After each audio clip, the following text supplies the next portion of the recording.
Hi guys, आज मैं बात करने जा रहा हूँ क्रोध यानी गुस्सा यानी एंगरनेस। इस पर हम किस तरह से काबू करें और ये क्यों ज़रूरी है। गुस्सा एक सामान्य प्रक्रिया है जो समाज में थोड़ा और बहुत हर एक इंसान को आता है, लेकिन किसी के पास इसकी इंटेंसिटी ज़्यादा रहती है और वो हमेशा क्रोध में रहता है। तो इससे क्यों बचे और किस तरह से हम इसका निदान कर सकते हैं। तो इससे क्यों बचे और ये क्यों ज़रूरी है, पहले इस पर बात करते हैं। तो क्रोध उस माचिस की तीली के समान होती है जो दूसरों को तो जलाती ही है पर खुद भी जल जाती है। ठीक उसी तरह से ये क्रोध है जो दूसरों से तो आपका रिश्ता खराब करेगी ही और अंदर ही अंदर ये आपको भी जलाएगी। किस तरह से जलाती है उसके लिए भी मैं आपको उदाहरण से समझाता हूँ। जिस तरह लोहा को तोड़ना आसान नहीं रहता है, लेकिन अगर लोहा को आप धीरे धीरे गर्म करते जाइए तो उसे भी दो टुकड़ों में बांट सकते हैं। ठीक क्रोध उसी तरह से है जो आपको अंदर अंदर गर्म करती है और आपको अंदर ही अंदर जला करके तोड़ देती है। इसलिए इस पर काबू पाना बहुत ही ज़रूरी है। लेकिन इस पर काबू कैसे पाए, इसके लिए मैं एक छोटी सी स्टोरी से आपको समझाना चाहता हूँ।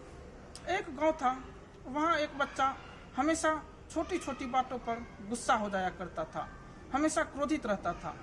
इस कारण उसे अपने दोस्तों से भी हमेशा लड़ाई हो जाता था। बड़े बुजुर्गों को भी क्रोध में कुछ न कुछ बोल दिया करता था। इससे उसके माता पिता बहुत ही परेशान थे। उसने सोचा कि किससे सलाह ले कि इसका क्रोध कैसे कम करे।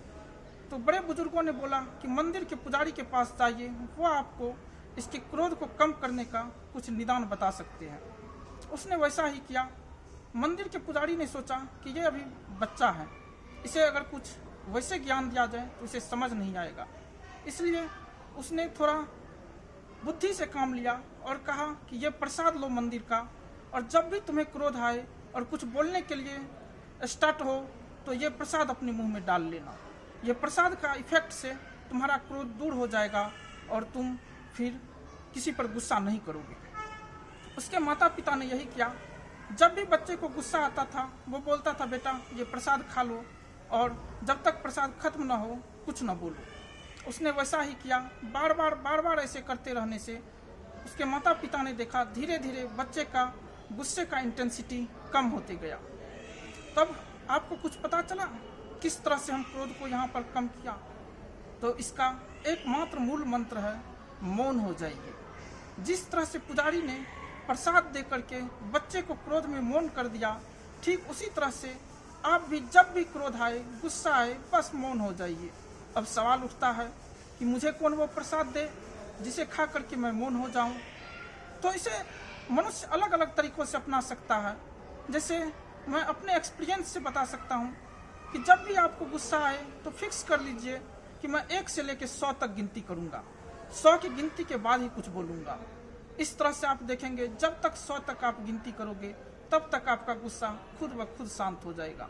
तो गुस्सा वही चीज़ है जो कुछ सेकंड के लिए आती है लेकिन आपको अंदर ही अंदर जला देती है, दूसरों से रिलेशन खत्म कर देती है।